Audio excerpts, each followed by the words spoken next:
So, welcome everybody to day 4 of the Wise Social Enterprise Summit. I'm really pleased to have Rachel Mountain from FX join us. Hi, Rachel. Hi, Kat. It's nice to be here. Yeah, no, it's absolutely fantastic to have you. I know we're going to have a really great discussion for the next hour or so, all around what FX does, but also around impact investments and how people can understand a little bit more about the world of investment, because it is difficult. And I know FX uses this really great term, positive investments. So we'll understand a little bit more about what that means, how we can both contribute as consumers and citizens, but also if we have social enterprises, how we can understand what funds might be out there, particularly from FX, but also maybe from some others that can kind of help us grow and develop our social enterprises, but also potentially for others in the wider business world who want to understand a bit more and kind of contribute in their own unique way as well. So thank you again very much for your time, Rachel. No problem. Started. If you could introduce yourself a little bit, tell us a little bit about your role at FX, but also then tell us what FX is for those people that don't know and haven't come across you before. Brilliant. Thanks, Kat, and welcome everyone. I'm, as Kat said, Rachel Mountain. I head up the marketing and communications here at FX, which involves kind of working with the social enterprises to get their offers on the platform, as well as kind of how they then appeal to the potential investors who want to get involved. So it's kind of quite a diverse role, really enjoyable, especially kind of when the offers are fulfilled and the impact that these businesses can create. So it's a fantastic opportunity. FX has been in the go since 2013, and to date, in terms of our track record, we've managed to kind of mobilize 14,000 investors over the last 5 to 6 years. And what we do is we work really closely with mission-driven social enterprises, businesses, charities, community benefit societies, to help them raise finance by connecting them with our network of socially and environmentally motivated investors to raise the money that they need to scale and grow, essentially. And over the past sort of 5-6 years, we've raised 70 million through the platform, which is great, and is something that we're really proud of. And that's been working directly with around 70 organizations, and so some of the things that we've been able to do in terms of raising that money and then enabling those organizations to kind of invest is we have raised 46 million for community energy schemes, so 52 different community energy schemes up and down the country, and that's helped to mitigate 140,000 tonnes of CO2 per year, which is great. But as everyone knows, in terms of climate change, we kind of need to do a bit more. Our largest offer was 4.4 million as a bond for Our Power, and that was directly kind of addressing some of the market infrastructure issues that exist around the Big Six and unfair kind of poverty premium tariffs for fuels. So housing associations came together to raise 4.4 million to set up an energy supply company so they could really provide fair energy tariffs for the housing association tenants that were really struggling. So that was great. And then more recently, some people might not be aware, we have a sister platform with Energize Africa, which is us working with DFID and Virgin Unite and our retail impact investor community to provide investment into solar businesses, which then they can purchase the solar home systems and provide affordable monthly payment plans for African families. We've raised just over 6 million in just over a year. So that's been great, because that means now that 50,000 families have now got access to solar energy, and 60,000 tonnes of CO2 have been kind of reduced. So yeah, that's kind of some of the impact that this money is having, and we're really proud of. But obviously want to do a lot more. Absolutely. Well, that is, I'm really pleased that you're able to give that kind of statistics as well. As an impact strategist, somebody who loves to know both the figures and what the impact is, it's really great to hear kind of the specifics and some really great examples there of the impacts that you've had in actually quite a short space of time. You've only been set up 5 or 6 years. Yeah, we've got, for us, we've got a really motivated investor base, which is fab. It's just then educating those people beyond that base and getting that kind of message out there. And a lot of people sort of arrive with us really frustrated because they've gone to their traditional financial services providers and asked all the questions. I want an ethical product. I want to know, where my money's going in terms of the bank, the ISA that I'm invested in, the current account that I have. And my pension, all the products that you kind of don't really sort of peer under the bonnet of and kind of interrogate. People are waking up to the fact and starting to do that, and then sometimes they don't, those needs aren't being met. So often a lot of people end up with at FX going, I really want to invest my money for impact. There doesn't seem to be anything out there, so I'm going to take control, and what we want to do is obviously spread that message and empower people to do that. Brilliant. Just so that because I don't, we've got a whole range of people that signed up for the summit, and I'm not going to assume that people necessarily have thought about investments in it before. So when you talk about pensions and people looking under the bonnet and thinking more about how they can invest their money more wisely or more aligned to their own ethics, what are the kind of problems with pensions, for example, or other types of investments that people maybe aren't already aware of? So it's very difficult sometimes, and I've been involved in this space before FX. When you working for NGOs and where you kind of ask your pension provider, you want this to be as ethical as possible. And in the sort of last 4 or 5 years, you're met with, oh well, there's some environmental stewardship funds, but still it's a mix. So you take my pension, I've got some normal investments, some environmental stewardship, but it's not truly ethical. And actually, if you sit down with your pension provider or your fund manager and really ask those questions, they struggle to give you an answer, and it's very difficult. I don't think anyone's come up with the answer from the pension perspective, how you truly get an ethical, impactful pension. Because when you talk to the providers, their view is, oh, well, we can screen out various things, but we're dealing with such large amounts of money, we need data. So, things like the Carbon Disclosure Project, and that they can say, right, okay, well, if you don't adhere to certain benchmarks, we can ring fence those out and we won't invest. And some of them are kind of looking at water, because there's water shortages, and but they act on data, and sometimes that data isn't available, and so there's a bit of an inertia where they're waiting for the data from the companies that they invest in to be able to kind of manage that issue of investing sustainably. And I think people just need to really, from a consumer perspective, really kind of bring those awkward questions to light and kind of start asking and hold their feet to the flames, because until that happens, it's like, oh, we don't have the data, oh, there's such large sums of money, and I think there has got to be some consumer activism here in terms of really asking, and not just taking, oh, we don't really know, we're not really sure, oh, we're doing this bit over there, really getting some transparent answers. It's difficult, it really is. No, I'm sure, and it's kind of unpacking a whole system. And it's only really at the start of that process. Absolutely. Okay, so going back to what you were talking about, you said you've got this great community of investors at FX. Who are those people? What make up your investors? Gosh, they come from all walks of life, and it's really interesting to see. I think when ethics first started out, it was the kind of slightly older investor, that was kind of 50 plus, really concerned, I guess, possibly retired, concerned about what was happening, and kind of motivated to really kind of have the time and effort to get involved in where their money was going and do the research.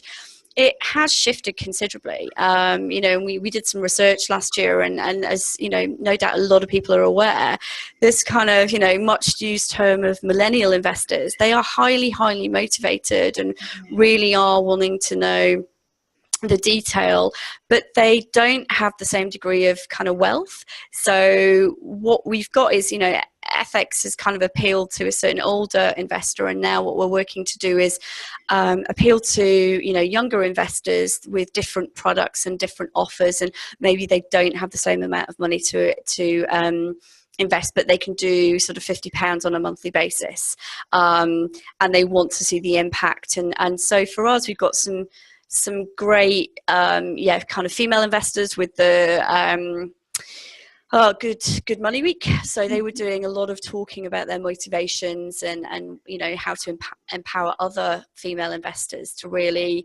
take that leap and get involved. And then we've got some great millennial investors who are like, I actually, there's some fundamental issues here, but they feel disillusioned, some of them, with the political system and kind of what's going on. And actually, and these are their words, not mine, they think how they invest their money speaks much more volume than essentially trying to vote in the current system. So yeah, we've got them from all walks of life, and that's great to see that kind of engagement from those younger individuals really coming through. So what kind of products might a young millennial kind of look to invest maybe up to £250 into, or £50 a month? Yeah, so it is more of those lower minimum thresholds, those where, a lot of people with the recent reports on, the IPCC report on climate change, they want to know, what can I do? What can I practically do?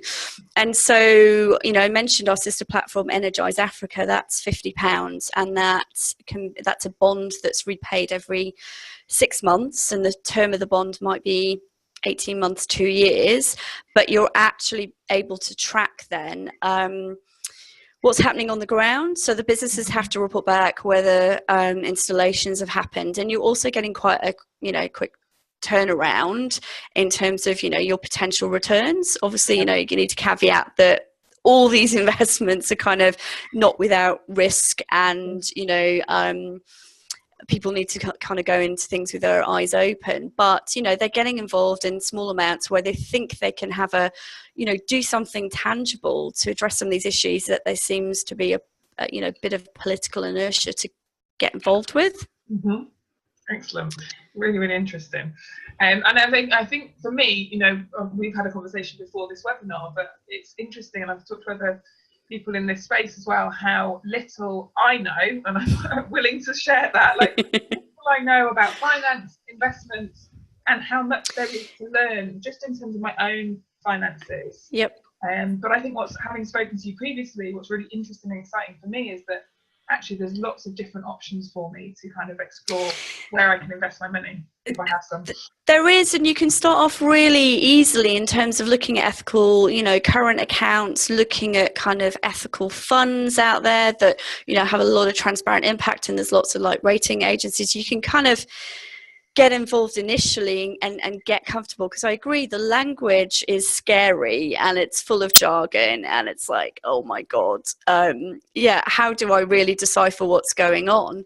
But there are kind of much more straightforward products, and like as we said before, kind of a lot of people have, well, everyone has a current account pretty much.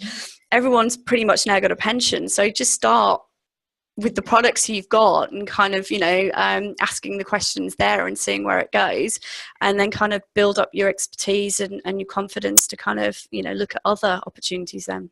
Absolutely, brilliant. So how would a social enterprise kind of connect with FX and like use your platform? How could you help a social enterprise? And I know you help specific types of social enterprises as well. So. We do, and we want to do, cut across a lot more sectors. I mean, typically, like we said before, we a lot of what we did was around community energy, and I think people sort of like that because there's, an asset in that it's community energy. You've got the feed-in tariffs for the electricity. It symbolises the kind of green kind of movement, but the kind of focus has expanded, and social enterprises, themselves are kind of doing a great job, but a lot of them find it really difficult to get the finance that they need. So for us, what we're doing much more of is kind of reaching out, doing, participating in workshops, working with organisations like Unlimited and some of the others that are trying to build capacity with social enterprises and give them the skills to get them to a certain stage where they can actually come and raise finance with us, and so, or with other organisations. And so there's lots of different ways you can do that. There's just certain costs and things associated. So we find that with a lot of social enterprises, sometimes it might be a case of blending the finance that they want. So they might have bought a property, for instance, if it's, social housing with a mortgage, but then they want additional money to do the refurbishment and the upgrades, and then they'll come to us, or they might want to, they have a mortgage, but they might want to refinance it because the debt's quite expensive, and they actually think they'll get more from their members and the engagement from the communities, and they get kind of cheaper debt or equity. And so, there's lots of different kind of securities that people can use and financing mechanisms to track funds. It depends a lot on the company and structure, what they want to do, what their mission is. So community benefit societies and co-ops and those other organizations can provide community shares, and there's various templates and organizations and things out there to kind of help you get started and produce an offer document that's that meets a really high standard. There's other organizations that might be more mission driven, so they're more private organizations, and then you can look at sort of early stage equity raises, and there's tax reliefs and things. But what I would say is, there's lots of help out there from different organizations at the earlier stage of, with social enterprises. So talk to a lot of people. There's grant funding to get expertise on board. So some of the reach access points, where you can get sort of money towards, engaging with consultants, working out kind of what you need, getting yourself in good shape structurally, governance wise, kind of financial modeling, kind of all that kind of big scary stuff, to get you to a point where you can come in and raise finance on ethics because everything's in place, and you're at the right stage to do that. And then it's also about what the organization wants. A lot of people like the fact that they've got members. It's owned by the members. They've got kind of input. Often members can become part of the board, and it's their ethos, it's their culture. So organizations just need to think, I think, really carefully about what they want and how they want to grow, and then get the necessary kind of expertise, advice. As we said, often it can be grant funded or free, and then kind of work out then what their next steps are. So you mentioned there in the UK there's a programme of support where social enterprises, mission-driven businesses are looking to get ready for investment. Yep. The REACH programme, is that what it's called? The REACH access point, ethics, we're one of them. There's a number of other REACH access points. For the life of me, I've forgotten which they are, but ethics is one of them. And essentially, you can get grant funding. You can submit, information about your social enterprise. It's fairly kind of low level in terms of not being too prohibitive in terms of what they need from you, and then you'll get a pretty quick answer in terms of yes, will they support you, and then you can use that money towards kind of engaging with kind of experts in terms of those next steps. So that there are things out there, and then you've got people like Good Finance and Big Society Capital running various workshops and STIR. So there are, I would just kind of say to people, do your research. If you're running a social enterprise, there is lots of support to get you kind of to the next stage. Brilliant. And I would just say, because we have got an international audience, anybody that's watching live or on the replay, if you know of similar programs in your own countries, please do let us know, because then we can then share that with everybody that's kind of signed up to the summit as well, because I'm sure that'll be useful for those of you that aren't based here in the UK.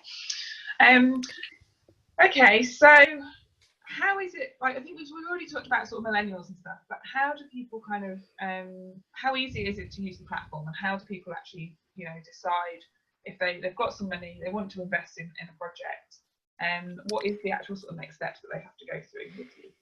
So I think we've talked about some of the earlier products that you can sort of easily get involved with, and there actually a lot of them are listed on kind of ethics, so the current account, cash ISA, stocks and shares ISA, from people like Triodos and Ecology Building Society and all those kind of ethically focused organizations. There's also good research out there in terms of from Ethical Consumer and others about different products that exist. They're more mainstream kind of products, the typical ones and the funds, and they'll kind of rate them. I guess individuals need to think carefully about what motivates them, Yeah. and then some of the practicalities around what's their appetite for risk, Mm-hmm. what return do they need, how kind of liquid do they need something to be, so can they get their cash back fairly quickly if they need to, and what they're interested in. So certain sectors kind of resonate with more people. Certainly our research showed, and it's been interesting running two platforms, that FX is predominantly UK focused social enterprises dealing with issues in the UK. Mm-hmm. And from our research, 3/4 of people who are interested in the space are more interested in either UK or locally based issues, because they, I guess, and I'm making huge assumptions, but they see things, they see the homelessness, they see the kind of poverty, they see that real need kind of, and they hear that in the news. So it's a lot kind of, it's a lot more front of mind. But 1/4 of people are motivated kind of to invest overseas, which is Energize Africa is essentially investing in solar businesses, but the end benefit is kind of overseas. So, that's a kind of issue that, somebody needs to think long and hard about. And then it's just, it's kind of looking at the sectors, the return. You can search by different products, you can search by different returns, and there's various kind of investment memorandums, and you can see the social and environmental impact clearly spelled out on the website. So once somebody's got a kind of view of what they're after, then it's kind of implicit on them to sort of go through and have a look and sort of navigate. But everything is really searchable, and they can tailor what they need. And so if they're interested in equity investments or essentially a kind of bond investment, they can find those in relation to specific sectors. They can see the return, they can see the potential, risk profile, and then they can kind of make a choice about whether they then want to kind of, move forward. They can see the minimum amount. And so, it's about kind of weighing up what you want as an individual and what kind of makes you tick from an emotional perspective, as well as the kind of hard matter of fact, how long do I tie my money up for, how much risk and am I willing to take? Because some people think they're willing to take risk, but really they need to understand that these things are not like putting your money in the bank. There are risks, and they just need to be comfortable with that. Yeah, fantastic. And I'm assuming you work with bigger investors, so I suppose people that have a lot more money potentially, or businesses that are willing to invest and want to invest. Yeah, so the sort of Financial Conduct Authority kind of has sort of defined terms for levels of sophistication of investors. So certain things that we do as FX can only be marketed to, say, high net worth individuals and sophisticated investors. So they have to go through a process of determining, and there's very clear guidelines. And then you've got your regular kind of investor. So there's all sorts of, protections in place and safeguards to make sure that people understand the products they're investing in. It's the right kind of product for them. And yeah, we do have bigger institutions. We have some of the green areas of certain kind of, investment companies. We do have organizations where they have a particular ethical and social focus. They might be doing things around, kind of trying to reduce carbon emissions, charging people car parking, and then they'll come to us and say, ooh, we want to do things around rebalancing. So, we want to invest that money then in, say, a renewable energy scheme. So we do have that. And then we have our match funding, which we have a match fund at the moment from Big Society Capital, and that's for certain types of social enterprises. So basically, if you match the criteria and you're eligible, and that's linked to a social enterprise qualifying for social investment tax relief, then Big Society Capital, we can apply a match to your raise from Big Society Capital. So yeah, there are institutions getting involved. There are more corporations generally in the market looking at wanting to get involved. So, Marks and Spencers are doing things around renewables. You've got Unilever doing things with solar energy, you know, so people are looking at going further in terms of their CSR kind of obligations to looking at, you know, more. And then there's those organizations like Big Society Capital that are wanting to, you know, kind of add impact through kind of more of this match funding. And so is that more to help, sort of social enterprises grow and develop in whatever areas they're kind of delivering? It should ideally, you know, make it easier so they can bring, you know, we can do some of the raise through the individual investors, and then, you know, kind of augment that you know, that capital raise with the money from Big Society so they can do more. So where would you recommend the social enterprise that's maybe interested in finding out more, seeing whether they're eligible for one of these, like the Reach access points or Big Society Capital? Who should they go to first? Well, they can, I would say this one, no, they can come to us. I mean, it's on our website. I'm sure if they go to the Reach access point website as well, they can see the other access points. And then it would be looking at really good websites like Good Finance that list a lot of the financial providers, so ourselves included, as well as, you know, all the other different options of organisations out there that social enterprises can get in contact with and kind of see, you know, where they stand, what's next, how they want to move forward. So Good Finance is a really good good website to visit for UK residents. But you still find out some interesting things on there. Okay, so I'm going to invite, we've got a number of attendees, so if you have any questions for Rachel, then please do post those in the chat box, or there's also a Q&A box, but it's easy to do in the chat box.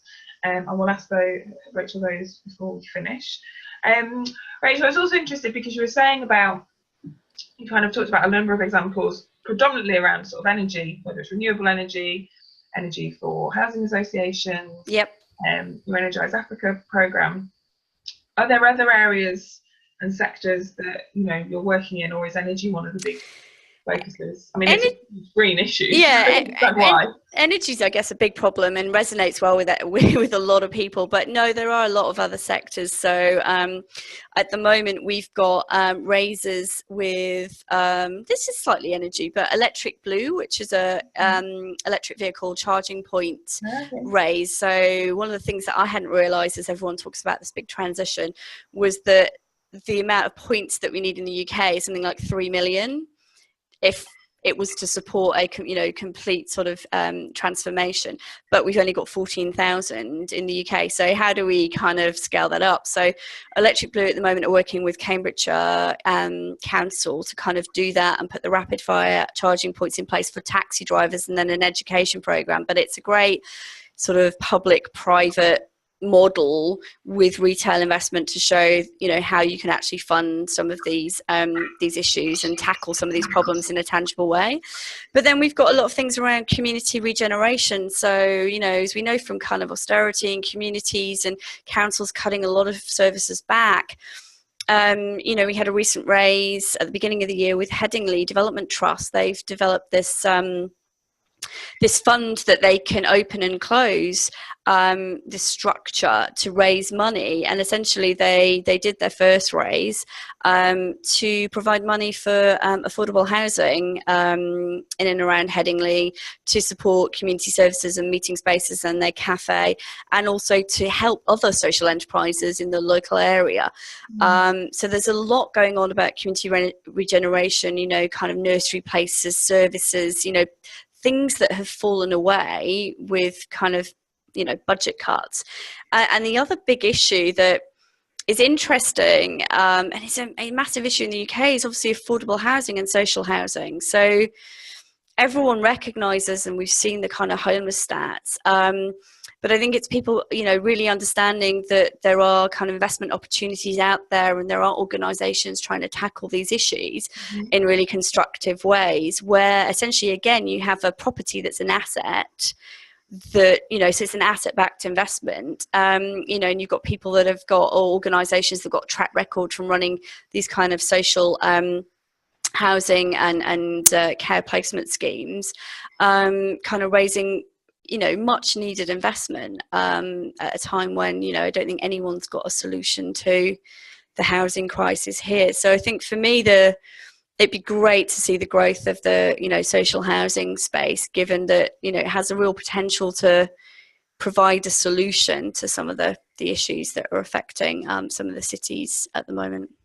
Absolutely. And I wonder why, we've sort of covered this a little bit, but why you think lots of social enterprises aren't, all looking at more investment. I can see that, the investment's almost, the structures are starting to be developed. They're there. Yep. There's people looking to invest, but not finding the right matches.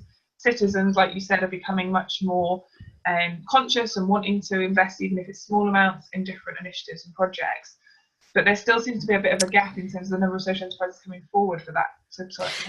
Pipeline absolutely is an issue, and even with some of the government reports on social investing and wanting to create this culture of social investing, we know that investment opportunities in social enterprises is not ideally where the money's there, and so that's why organisations like Good Finance and Big Society, Capital and Stir and others and Unlimited are all kind of working with social enterprises to help them build capacity and help them kind of give them the skills that they need to kind of really come through. But I agree that there is the money, there is the appetite. We just need that sea change. But I'd like to see more people talking about social enterprise, and really kind of pushing it as a model to, I mean, you touched on it in some of the questions you sent through, as a model to really sort of an alternative model to capitalism. It's much more kind of beneficial for all parties. It's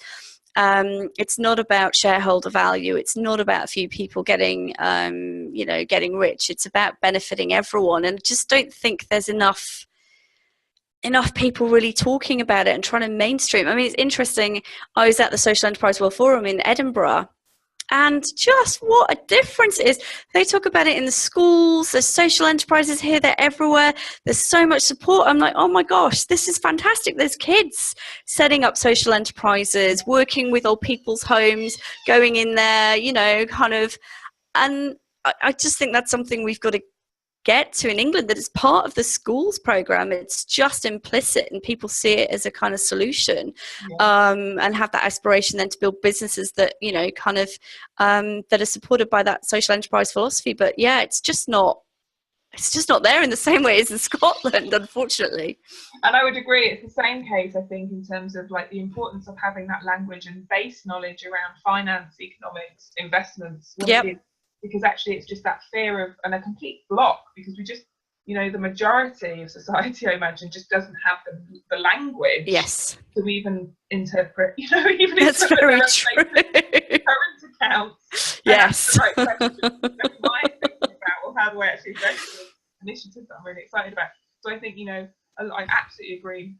It's really great to see more and more programs in schools around and bringing that language of social entrepreneurship, the diversity of what goes on in the sector, to education, whether that's in schools or colleges, universities, but also, throughout businesses. Absolutely. But equally important is this language around investments and what it actually means. And because I think the more and more I'm learning tiny little bits and here and there, but I become a little bit more confident each time. Absolutely. And I learn, all right, okay, so I need to ask that question now, because it's quite difficult to know what to ask if you don't even know what's out there. This is true, and I say it is about incremental steps and kind of feeling your way and getting comfortable, because it is kind of big and scary sometimes, the financial services sector. Yeah, no, absolutely. So we've got a couple of questions or comments. I'm just going to read them out. So Carl says, I suspect that one of the issues that gets in the way of social enterprises stepping forward is because where many are struggling to secure the funds they need to operate, and as a result struggle to see themselves as investment worthy. I suppose it's just at that very early stage where they're not even sort of comfortable yet in terms of just having enough income day to day. Yeah, I mean, that's true. All I'd say, certainly in the UK, is there is a lot of support out there. So I guess it's difficult because probably a one-man band trying to keep the kind of wheels turning, but there is support, and do try and tap into that. And I think, that's something that we've got to kind of address a bit more in the UK, and just making that much more, it is there, but if it's so, it just needs to be really accessible. Because like you say, there's other priorities when you're trying to keep your business kind of afloat, and just making sure you're working through the day-to-day things. You don't necessarily have the headspace to go, right, you know, I'm going to sort out my my document, my governance structure, my organizational structure. It's like, yeah, so it is tricky. I agree. And I suppose that as well, it's also kind of having that as an entrepreneur, that Yep. longer term perspective that the investment opportunity is huge, and that actually if you just take a couple of days out to work with an organisation either like yours or one of Yeah. Limited or something to get that expertise, because often, certainly my understanding is that they'll provide, you know, a consultant or something for a short period of time to help you with specific areas of your business. And it's kind of like it's putting in the building blocks that are going to help your business anyway. Yep. So even if you don't get the investment, you're putting in structures that will actually help your business. That should, yeah, definitely benefit over time. I agree. There are organisations out there that will, you know, let people kind of work on stuff as a sabbatical and kind of, you know. So yeah, it is a great resource to tap into. Yeah, no, definitely. Okay, and then Asta said, does FX work in networks with other impact investment companies? One of the challenges for social enterprise is not only securing seed funds, but finding the right funding partners at their different stages of development. Yeah, we do. We work with a number of sort of early stage incubators in London. You know, we touched on some of the restricted raises that we do, which are early stage equity raises, but they're very much geared towards, you know, we talked about it earlier, sort of high net worth and sophisticated investors that really need to know, you know, exactly what they're doing, because you know, earlier stage equity raises, you know, are kind of a different beast, but there are all sorts of tax reliefs and everything kind of available for earlier stage equity raises. And yeah, so we have got a network there of trying to, but it also depends on the company, you know, structure. So they're applicable for mission driven businesses, earlier stage businesses, you know, we can help them and work with those networks. Not always right for every organization. If you're a community benefit society or a co-op or something else, you know, it's a different proposition.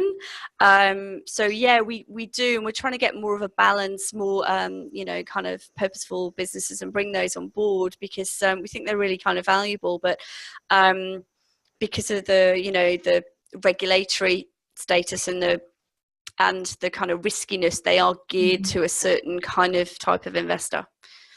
Brilliant. Thank you. Hopefully that answers your question, Asta, and maybe follow up with Rachel or somebody at FX if you want to tap into some of those. Sure. No, absolutely.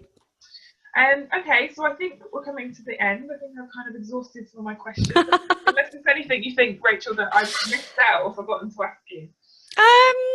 Not really. I think, you know, we covered quite a lot of ground. Yeah, if anybody does want to get in touch, then please feel free. I think it's kind of interesting, the UK marketplace. You know, there's loads of opportunity and potential out there in terms of people interested in investing, and you know, hopefully the capacity to bring those social enterprises through. I encourage people to have a look at our positive investor report. Kind of gives you some of the kind of areas or types of investors and you know, things that they're looking for and what are motivating investors, but also kind of some of the inherent issues within the sector and the traditional financial services providers that aren't being addressed really. So you have this disconnect between customers, you know, their needs shifting and changing, and still kind of the traditional providers going, well, I'm going to provide you with this because it's the way that I've always done it. So yeah, I just encourage again people to go out there and kind of find out more information and ask those questions and kind of start with the products that they have anyway, and then go from there really. On that, I was wondering whether, because you're probably much more definitely than me anyway, much more involved in those conversations that are going on in the finance sector around, you know, are those debates and discussions around how, I suppose, traditional banking, retail banking, investment is, you know, are they having those discussions about responding to consumer demands? Or I think they're not in the detail. So one of the things that kind of is, you know, a little frustrating is that you've got this ambition in terms of social investing and everything from a government policy perspective, but again, you know, it's lacking the kind of detail in terms of how do you do that and how do you drive that. So a lot of the policies are looking for the big players to kind of step up, which is interesting. And then you've got also reports coming out of the European Commission earlier this year talking about, the ways in which sustainable finance can be kind of driven and grown to support kind of, the wider objectives around the SDGs and climate change.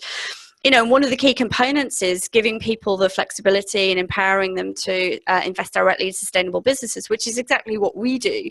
But it's essentially cutting out the middleman, the financial provider. And so people have got to be sort of, and there is a willingness to kind of learn and understand and get more au fait with the kind of, financial products that are out there. But I don't think it's where it needs to be, really. I think, there's that ambition, but the government, policies are still looking to the big players to step up. There's other policies saying, come on, give more opportunities to invest directly, and we're kind of doing it. And unfortunately, we don't have the same firepower as some of the larger financial organizations. And one of the things that I think is a big sort of hurdle for people to get over is, there's lots of sophisticated like scams and this, that, and the other out there. So if you don't know an organization or you don't know a business kind of, listing on the platform, where do you go to find out information? How do you develop that trust and how do you get that confidence? And I don't have the answer, but, it would be good to see some kind of listing of like reputable providers that is a kind of impartial go-to site where people can do their due diligence and then kind of say, right, okay, well, I know these guys are who they say they are, and I can trust what I'm getting into, because you have to give people that trust, that confidence, and get them over that kind of hurdle. And I think it is really difficult if you don't know an organization or you aren't coming in through a social enterprise, that has an established network. It is tricky to kind of mainstream that when there's such high profile, kind of fraud cases with banks and people getting, kind of pulled into sophisticated scams and things. People are very, very wary. So it's tricky. And one of the other big things, then I'll kind of probably leave it there, is so the government launched the Innovative Finance ISA in 2016, and we were doing some work and around the Innovative Finance ISA because some of our products are eligible to sit within this Innovative Finance ISA, which allows you to use your ISA allowance, but people have to understand that they are riskier. They're not covered by the banking compensation scheme like the cash ISA with banks, but essentially could generate returns that are, better than they're getting, better than market returns, but the risk profile is slightly different. And so I was looking on the government website to see what there was there and what guidance and, kind of mapping out the ISAs, what's the family of ISAs and what do you go where? And there's just nothing. Yeah. And so I'm either there going, I'm really frustrated. There's, in terms of legitimate, impartial go-to sources, it's really tricky. Which makes it really difficult for customers that even want to just find out initial information or explore what the options are. Really, really tricky. It is, yeah. It's not great. If anyone has this brilliant idea or can kind of convince the government to have a part on the website that's like everything you need to know if you want to get involved in social or environmental impact investing, then I'm not quite sure what the solution is at the moment. So how can we help with the likes of FX and other organisations that are kind of backing this trend of what impact investment can look like? What can we do as consumers and citizens? What are your kind of top 3 things that we could maybe do to help? I think for those people that are engaged in the space, really talk about it, because, and if you're investing and it's something you believe in, it's really tricky with money and investments, and certainly from different demographics. People don't like talking about it, but I think if you can frame it in a way that it's about not the return, it's the impact that you're creating and that you're doing this, and you kind of showcase that this is important to you and you've kind of expended the energy to get involved and talk about it, then it becomes something that other people go, oh, okay. But most people are very kind of quite closed off about their finances and don't want to get in that debate. And there's lots of people out there that are real advocates that I'd say kind of step up and say, but maybe remove the kind of financial dimension. It's about the impact that you're that your money's have. Obviously the financial return is important, but it becomes a sensitive issue. So I would say really kind of step up and do that. And then there's other resources that I think are really good and impartial. There's some resources on the Which site. Good with Money is a brilliant but quite niche publication that produce some fantastic guides. But it's just kind of telling people where to go, telling people where the information is in terms of they can make their own decisions. And also, if you're doing it, talk about it and and make people aware, so they don't think it's this niche thing that a few people doing. It's actually becomes a mainstream sort of requirement that's implicit in we're going to be doing some research. It'll be interesting to see some polling research that I think people are willing to change their diets, kind of become more vegan, plant-based, cut meat out, ethically source material, and then that just doesn't translate to money. And it just seems weird. So, but I'll let you know what the research says. I might be pleasantly surprised. No, that would be really, really interesting. And although the other things you mentioned this afternoon, we're going to be putting together kind of a crib sheet of all the resources and research. That would be awesome. Yeah, just to help people. Add all those together with everybody else that's been talking on the webinars as well. Yep. Now we have got Carl's next one more question, and then I've got my final question that I'm asking all guests on the webinars. So Carl's saying, it's a great model with huge potential, but what would you say are cautionary points? Now I'm assuming, Carl, this could either be as an individual or a social enterprise. Yeah.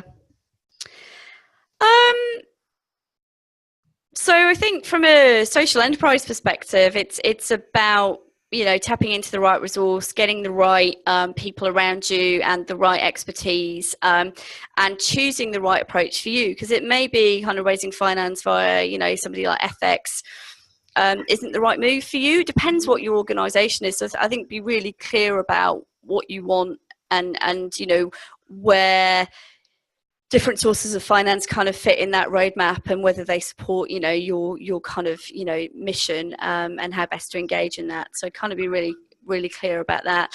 And then from an investment perspective, I think the thing is, I think it's about getting involved, but also only kind of knowing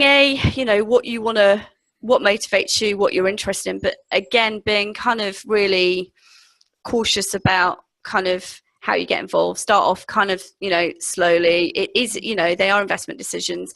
You need to be aware of the risks, you need to be aware of the products, but if you start off small and just kind of experiment, you can build your confidence. But yeah, I would sort of say just know what you're about, know what you want, access a load as much information as you can, and then just get involved, but on a really kind of small basis, and build up your knowledge.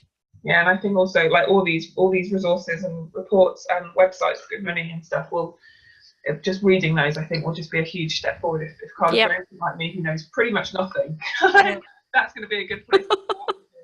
And it's definitely what I'm going to be doing this weekend. Thank you, Rachel, so much. My final question that I'm asking all the guests is, what are you excited about for the future of social entrepreneurship, and particularly with your investment and finance focus? Yeah, I think for me, it's again, we sort of mentioned about it. It's this practical action when you're faced with a world that's dealing with some serious issues around social inequality and climate change. What can you do? And social enterprises for me kind of represent kind of a way of doing something that's tangible, and kind of reframing kind of capitalism in a way that potentially works.